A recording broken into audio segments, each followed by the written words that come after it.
And joining us now is University of Georgia professor Cham Dallas, a nuclear energy expert, and medical correspondent Dr. Jennifer Ashton is with us once again this morning. Good morning to the both of you. Good morning, Chris. Good morning. Mr. Dallas, let me ask you, I know that you have a colleague at the Tokyo Electric Company, which is the company that runs the Fukushima plant that you've been in contact with.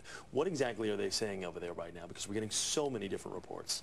Well, these 50 people that are still at the reactor complex in the control room, although they were evacuated last night briefly, and now they're back in apparently. Yeah, one of them had a pretty compelling quote. He said that I have been irradiated, I'm not afraid to die, and this is my job. And that's a direct quote. You've just got to admire those kind of people. Right now, they are the ones that are preventing this crisis from deteriorating even further. And they really are the last line of defense there. And these people, like you said, they seem to be committed to giving their lives in order to protect whatever people they possibly can right now. They are. They are the last line of defense. If they're out of there, I can't imagine, and I've been in contact with a lot of people, a lot of experts, I don't know how they would keep those reactor cores covered if those people get out of there again. Let's talk about this situation now. We just saw in Terry McCarthy's report a second ago talking about potential radiation making its way to the West Coast. Is that something that the people of the United States on the West Coast need to be worried about, in your estimation? Well, the good news is right now is that is not a hazard at the present time. The people in California can rest easy. The amount of radiation that you're getting now or liable to get in the near future from Japan would be less than you would get in a TSA screen. Okay, it's just not a hazard right now, and I can't see how that's going to change in the immediate future. The examples that we keep hearing about Chernobyl and with the disaster there and with the outreach that it had, can we compare that to what we're seeing now in Japan? I know they've got that kind of that security cone around the area. That's more good news. As you know, I was involved at Chernobyl for 10 years, going in and out of the most highly contaminated areas in the world.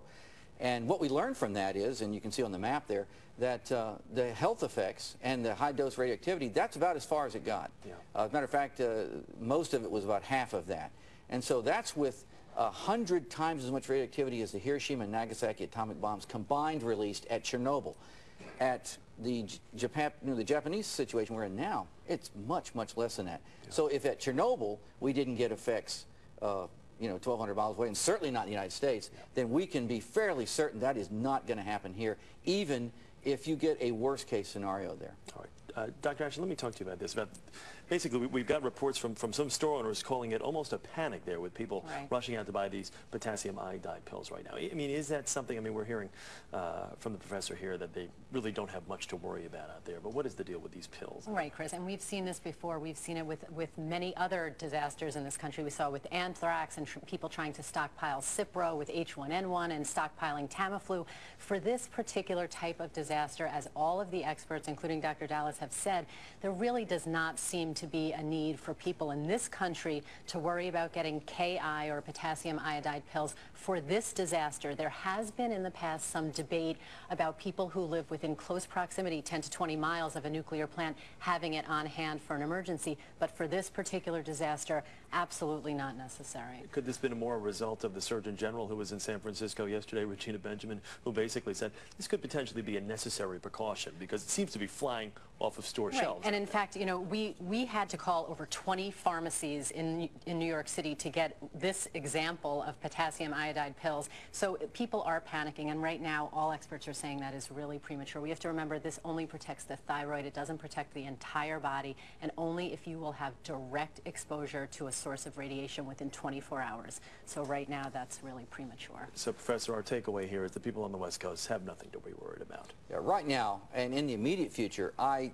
cannot possibly see any scenario that would result in any hazardous levels of radioactivity getting to California, unless this thing really deteriorates a lot more than is even conceivable right now. Okay. Professor Cham Dallas, thank you very much. Dr. Jennifer Ashton, good to see you once again.